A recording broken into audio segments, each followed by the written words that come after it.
Hindi pedagogy for seated class 4।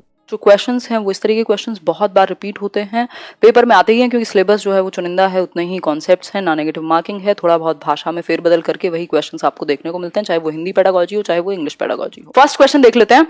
First question क्या है? उच्च प्राथमिक स्तर पर भाषा सीखने का उद्देश्य, मतलब कि एलिमेंट्री लेवल पर 6th to 8th की बात अगर हम कर रहे हैं तो भाषा सीखने का क्या एक उद्देश्य हो, यानी लैंग्वेज लर्निंग की अगर हम बात करें तो ऑब्जेक्टिव क्या होगा? पहला ऑप्शन है प्रश्नोत्तरी, भाषण, अंत्याक्षरी का मात्र आयोजन करना, क्वेश्चन पूछेंगे, या फिर भाषा की बारीकी और सौंदर्य बोध को सही रूप में समझना। जो बारीकी है और सौंदर्य बोध है, मतलब बेसिकली आप डिटेल्स और जो एक एस्थेटिक सेंस बनाती है लैंग्वेज, उसको समझेंगे ठीक से। दूसरों के अनुभवों से जुड़कर सवालों के जवाब देना, आप अपने अनुभवों से जुड़ते हैं। निजी अनुभवों को केवल लिखकर अभिव्यक्त करना, तो सिर्फ एक तरीके से कोई भी एक ऑप्शन अगर हमें एक क्या कहें एक्सट्रीम में लेके जाए, केवल, ओनली, सिर्फ, तो ये थोड़ा सा प्रॉब्लमेटिक हो जाता है, बहुत ज्यादा चांसेस रहते हैं इसके कि ये नहीं होगा। तो मॉडरेशन में रहना होता है ना, हमें एवरीथिंग इन मॉडरेशन, है ना, nothing is good in extreme, अति का भला कुछ नहीं होता, तो वही चीज लागू हो जाती है बहुत सारे ऑप्शंस में। भाषा की बारीकी और सौंदर्य बोध को सही रूप में समझना, जो लैंग्वेज की टेक्निकलिटीज हैं उनको आप थोड़ा थोड़ा समझने लगते हैं, ग्रामर वगैरह आपकी अच्छी होने लगती है, क्योंकि अब आप प्राइमरी लेवल पे नहीं है, आप प्राथमिक स्तर पे नहीं है कि आपका काम सिर्फ कविताएं और कहानियां सुनने से चलेगा, अब आपको टेक्निकलिटीज भी आनी चाहिए। तो बारीकी और सौंदर्य बोध, मतलब आप एक जो उसकी विशेषता है भाषा के लिए अपने आप में, उसको आप कनेक्ट करना सीख जाएंगे, तो आप आनंद भी लेना सीख जाएंगे। ज्ञान से संबंधित अन्य विषयों की समझ का विकास तथा उससे आनंद उठाने की क्षमता का विकास उच्च प्राथमिक स्तर पर भाषा सीखने का कैसा उद्देश्य है? पहला ऑप्शन, पहला है एकमात्र उद्देश्य है, दूसरा है एक महत्वपूर्ण उद्देश्य है, तीसरा है सर्वाधिक महत्वपूर्ण उद्देश्य है, एंड लास्ट वन इज सबसे कम महत्वपूर्ण उद्देश्य है। ज्ञान से संबंधित अन्य विषयों की समझ का विकास तथा उससे आनंद उठाने की जो क्षमता है, वो बेसिकली उच्च प्राथमिक स्तर पर भाषा सीखने का कैसा एक उद्देश्य होना चाहिए। तो one of the most important, कह सकते हैं कि इसको एक बहुत ही इंपॉर्टेंट उद्देश्य या एम होगा, एक गोल होगा क्या, कि आप बेसिकली जितने भी आप नॉलेज को गेन कर रहे हैं उसको आप समझ पाएं, उसको अप्रिशिएट कर पाएं, उसका इस्तेमाल कर पाएं, तो ये अपने आप में एक इंपॉर्टेंट गोल है, सिर्फ नंबर लाना नहीं। नेक्स्ट क्वेश्चन है, पढ़ने का अर्थ है, मतलब रीडिंग का मतलब क्या है, रीडिंग से आप क्या समझते हैं? तो ऑप्शन है आपके सामने, पढ़कर समझना, वर्णमाला का ज्ञान होना, वाक्यों का ज्ञान होना, या क्या कहेंगे इसको, शब्दों का पढ़ना। आंसर कीजिए। भाई पढ़ने का अर्थ पूछा है, ये नहीं पूछा सबसे पहले आप क्या कर रहे होंगे पढ़ने में, पहचानेंगे क्या करेंगे, पढ़कर समझना। जब पढ़ना आपको आता होगा तभी कहा जा रहा है कि पढ़ने का मतलब क्या होगा, पढ़ने का मतलब क्या समझेंगे आप, हैं? पढ़ने का मतलब वो नहीं होगा जो 3 इडियट्स में वो चतुर रामलिंगम ने किया है, जो भी उसका नाम था, कि पढ़ के उसको कुछ नहीं मतलब कि क्या लिखा है, ही इज जस्ट रीडिंग, समझने का कोई अर्थ नहीं है, तो पढ़कर समझना इज इंपॉर्टेंट। उच्च प्राथमिक स्तर पर भाषा सीखने में पाठ्य पुस्तक के अतिरिक्त कौन सी संसाधन सामग्री सर्वाधिक महत्वपूर्ण है? यानी एलिमेंट्री लेवल की बात हो रही है 6th to 8th की, तो आप लैंग्वेज लर्निंग कर रहे हैं, पाठ्य पुस्तक के अतिरिक्त यानी आपकी टेक्स्ट बुक के अलावा कौन सा संसाधन, कौन सा एक टीचिंग लर्निंग मटेरियल, कौन सा एक रिसोर्स इंपॉर्टेंट होगा? तो ऑप्शन आपके सामने है, रेडियो नाटक, रेडियो पे कुछ आप सुन रहे होंगे, आकाशवाणी, कविता पाठ यानी कि आप रिसाइट कर देंगे पोइट्री या पोयम, फिर है आयु अनुरूप साहित्य, एज के अकॉर्डिंग आपका लिटरेचर हो या समाचार पत्र। आयु अनुरूप साहित्य, भाई हम प्याजे पढ़ते हैं, हमें पता है इस स्टेज का बच्चा ये सीखेगा, इस स्टेज का बच्चे के अंदर ये वाला थॉट आ जाएगा, और सिलेबस भी उसी अकॉर्डिंग डिजाइन होता है कि आपकी एज क्या है बच्चे की, तो एज के अकॉर्डिंग जैसे जैसे आपकी बुद्धि का विकास होगा, बाकी एक्टिविटीज आप करेंगे, उसी तरीके का आपका करिकुलम डिजाइन होता है।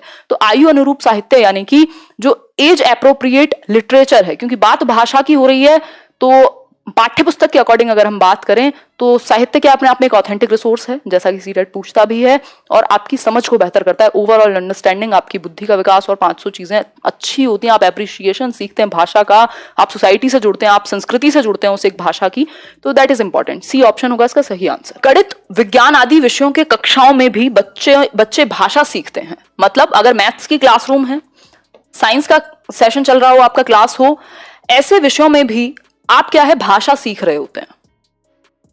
तो ये बात सत्य है, पूर्णतः सत्य है, आंशिक रूप से सत्य है, क्या है ये क्वेश्चन? पूर्णतः सत्य है। क्यों?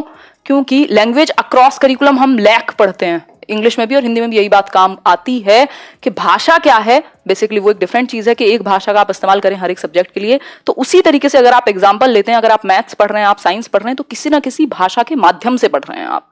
बिना भाषा के तो आप नहीं सीख पाएंगे ना। मैथ्स में भी अगर एक लैंग्वेज है, ठीक, इसके अलावा साइंस में भी एक लैंग्वेज है, टर्म्स डिफरेंट हो सकते हैं but you are learning language also.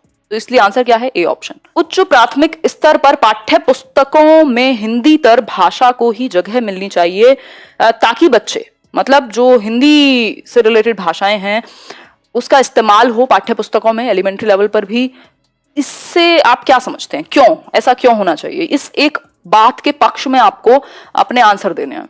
तो पहला है ऑप्शन, भाषा की विभिन्न रंगतों से परिचित हो सकेंगे, हिंदीतर भाषी साहित्यकारों से परिचित हो सकेंगे, सामाजिक संस्कृति से परिचय हो सकेंगे, या फिर ये सभी।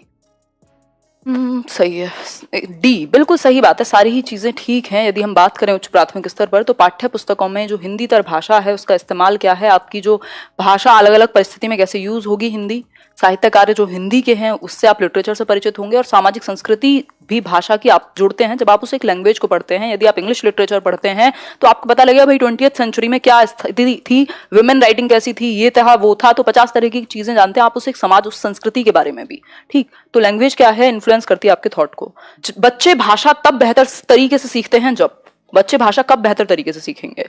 अनेक पाठ्य पुस्तकों, बहुत सारी पाठ्य पुस्तकें हों, उन्होंने पूरे घर में ढेर लगा लिए हों, एक एक सब्जेक्ट की 5-5, 50-50 किताबें लगा लाकर, या फिर भाषा का समृद्ध परिवेश हो यानी एनवायरनमेंट अच्छा हो, या फिर सरल साहित्य का चयन हो, या परीक्षाओं का आयोजन हो।